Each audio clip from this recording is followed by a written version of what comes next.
Hello friends, welcome back to my channel. I hope आप सब बढ़िया होंगे। तो जयपुर का ट्रिप हो गया है ख़त्म। अब घर गृहस्थी की तरफ ध्यान देना है। और आज मौसम भी बहुत ही अच्छा है। तो जब भी ऐसे घूम के आते हैं घर की हालत ख़राब होती है, फ्रिज खाली होता है, तो बहुत सारे फ्रूट्स और सब्जियां लेके आ गई हूँ। और मैंने देखा कि बालकनी भी बहुत गंदी हो रखी है। कभी सोचते हैं प्लांट्स ना रखें तो बालकनी कितनी साफ़ रहेगी, बट प्लांट्स ना हो तो फिर घर भी ऐसे बेजान सा लगता है। तो ये बेल ज़रा दूसरों के घर में जा रही है, तो इसको ठीक किया। और मौसम भी बहुत बहुत ज़्यादा अच्छा हो रहा है। कहीं से भी घूम के आए, कपड़ों का तो ढेर इतना बड़ा हो जाता है, और सभी अलग अलग रंगों के। और घूमने के कपड़े, डेलिकेट कपड़े मशीन में डाल के भी इनको नहीं धो सकते हैं। तो सारे मैंने हाथ से धो दिए। और मशीन से ज़्यादा जल्दी भी धुल जाते हैं, बट ये है कि अब सूखने में थोड़ा टाइम लगेगा। पर जब सारे कपड़े धुल जाते हैं ना, सेटिस्फेक्शन बहुत ज़्यादा होता है। छोटी छोटी बालकनीज होती हैं, तो अभी ऐसे ही रख दिए हैं कपड़े, बाद में इनको फैला दूंगी जब सारा पानी निकल जाएगा। तो अभी मेरा ये बैग हो गया है खाली, अब मैं फाइनली इसको रख सकती हूँ। वैसे तो दोस्तों दिवाली भी आ रही है, आजकल तो सफाइयों का ही काम चला हुआ है, बट वैसे भी थोड़ी थोड़ी सफाई होती रहे। जो जगह गंदी दिख रही है तो बहुत तसल्ली हो जाती है। तो ये बालकनी मैंने पूरा स्टैंड वगैरह हटा के अच्छे से साफ़ कर दी है। और ये जो ग्लासेस हैं इनको भी साफ़ करना है। यहाँ हाथ ही नहीं पहुँचता है, कितने भी तरह के आप टूल्स यूज़ कर लीजिए, पर ग्लास को आप अच्छे से न्यूज़पेपर से ही क्लीन कर सकते हैं। पानी छिड़का और न्यूज़पेपर से साफ़ कर दिया, एकदम चमाचम हो जाता है। क्योंकि इतना सुंदर व्यू देखना है तो ग्लासेस तो साफ़ होने चाहिए ना। तो पिछले कल थोड़ा ही क्लीन कर पाई, आज सोचा है कि टाइम भी है और जल्दी भी स्टार्ट कर दी है क्लीनिंग। बच्चों को छोड़ दिया है स्कूल, और कल एक डोर रह गया था साफ़ करने को, तो उसे जल्दी से साफ़ करा। और सोचा चलो अंदर भी लगे हाथ साफ़ कर लेते हैं। बाहर से बहुत धूल मिट्टी आती रहती है, ओपन शेल्स होती हैं तो काफ़ी जमा हो जाती है। कई बार मैं बच्चों को छोड़ के आती हूँ, फिर सोचती हूँ अब कोई नहीं है घर पे, आराम से बैठ के मोबाइल चलाने लग जाती हूँ, और उस चक्कर में 1 घंटा कहाँ चला जाता है पता ही नहीं चलता। और आज 1 घंटे में इतना ज़्यादा काम हो गया। ये जो पंखे हैं इन्हें मैं रेगुलरली साफ़ करती रहती हूँ, तो ज़्यादा गंदे नहीं होते हैं, जल्दी से साफ़ हो जाते हैं। दिवाली आ रही है, नई नई शॉपिंग होती है, तो प्लांट्स भी बहुत ज़रूरी होते हैं मेरे लिए। क्योंकि कुछ पॉट्स जो हैं वो खाली पड़े हुए हैं, अब खाली अच्छे नहीं लगते, इसलिए सस्ते सस्ते और अच्छे वाले प्लांट्स मंगवा दिए हैं। अभी सीज़न भी है और मौसम भी बहुत अच्छा हो रहा है, ये उग जाएंगे।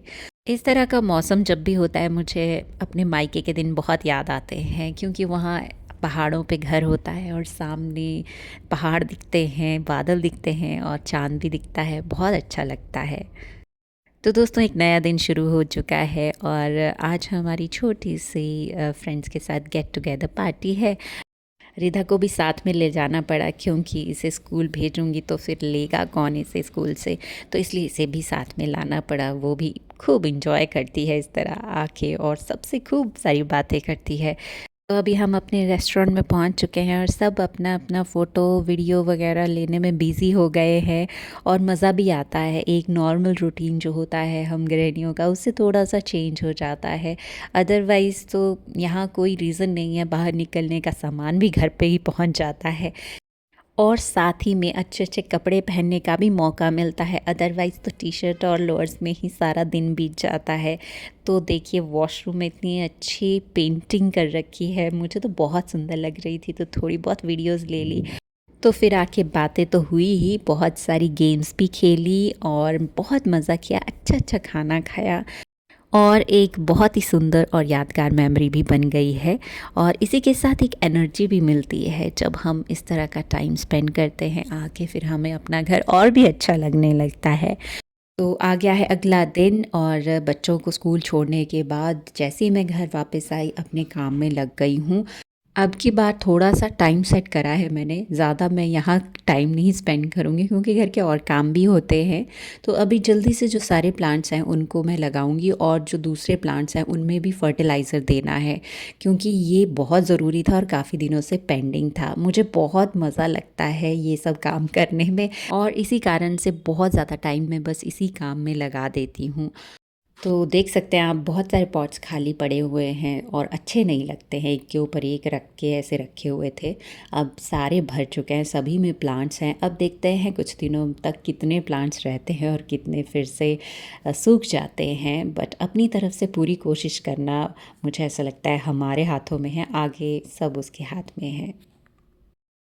तो इन्हीं सफाइयों के बीच में तो टाइम बीत ही जाता है और कल करवा चौथ है और आज मैंने देखिए मेहंदी लगा दी है पैरों में। मैं बड़ी अच्छी मेहंदी नहीं लगाती हूँ, बट कोशिश बहुत अच्छी करती हूँ कि अच्छे से लगा पाऊँ। इसी बीच आज मेरा पार्सल भी आया हुआ है जिसकी मुझे बिल्कुल भी उम्मीद नहीं थी।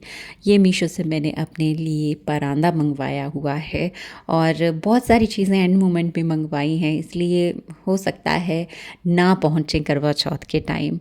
बट ठीक है, मैंने मन को मना लिया है कि जो भी होगा देखा जाएगा। रात को सोने से पहले मैंने अपने सीधे हाथ पे भी मेहंदी लगा दी। अब उल्टे हाथ से लगाना थोड़ा मुश्किल होता है, बट मोटी-मोटी मैं लगा ही लेती हूँ। और चलिए अब सुबह का टाइम हो गया है, अभी सुबह उठ के कुछ खाने का टाइम है, सरगी जिसे बोलते हैं। इस बार पता नहीं कुछ खाने का मन ही नहीं हो रहा था, पर सेवइयाँ बनाई हैं थोड़ी-सी, चलो इन्हें खाते हैं। और बस फिर सुबह उठ गए हैं और मेहंदी को देख के मन खुश हो जाता है। मेरे ख़्याल से ये सभी के साथ होता है। तो चलिए चलते हैं, अब सुबह के थोड़े बहुत काम किए और उसके बाद अच्छे से तैयार होने की बारी आ गई है। तो तैयार हो गई हूँ, बट तैयार होके डेस्टिनेशन किचन ही है, तो सबके लिए अब लंच प्रिपेयर कर रही हूँ और टमाटर काटती हुई बस अपनी मेहंदी और चूड़ियों को ही देख रही हूँ। तो ये छोटी-छोटी खुशियाँ जो है ना मन को खुश कर देती हैं। और इस तरह ये आज का दिन तो वैसे भी अच्छे से सज-संवरने का होता है, तो शाम को हालत थोड़ी-सी ख़राब हो गई है। पर कोई ना, उसके बाद मैं फिर से रेडी हो गई। मेरे पास एक और सूट था पुराना, मैंने रखा हुआ, मतलब पार्टी वियर, वो पहन लिया और मैं रेडी हो गई हूँ। तो अब सोसाइटी में छोटा-सा लेडीज़ के लिए फंक्शन है जिसमें फ़ोटोज़ खींच सकते हैं, रील्स बना सकते हैं और एक-दूसरे से बातें कर सकते हैं। तो चलो अब हम वहाँ चलते हैं। आज सब बहुत सुंदर बन के आए हुए हैं और अलग ही उनका रूप देखने को मिल रहा है। आई होप दोस्तों आपने भी अपना करवा चौथ बहुत अच्छे मन से मनाया होगा। अब मिलेंगे अगले वीडियो में, तब तक के लिए bye bye and take care and stay happy.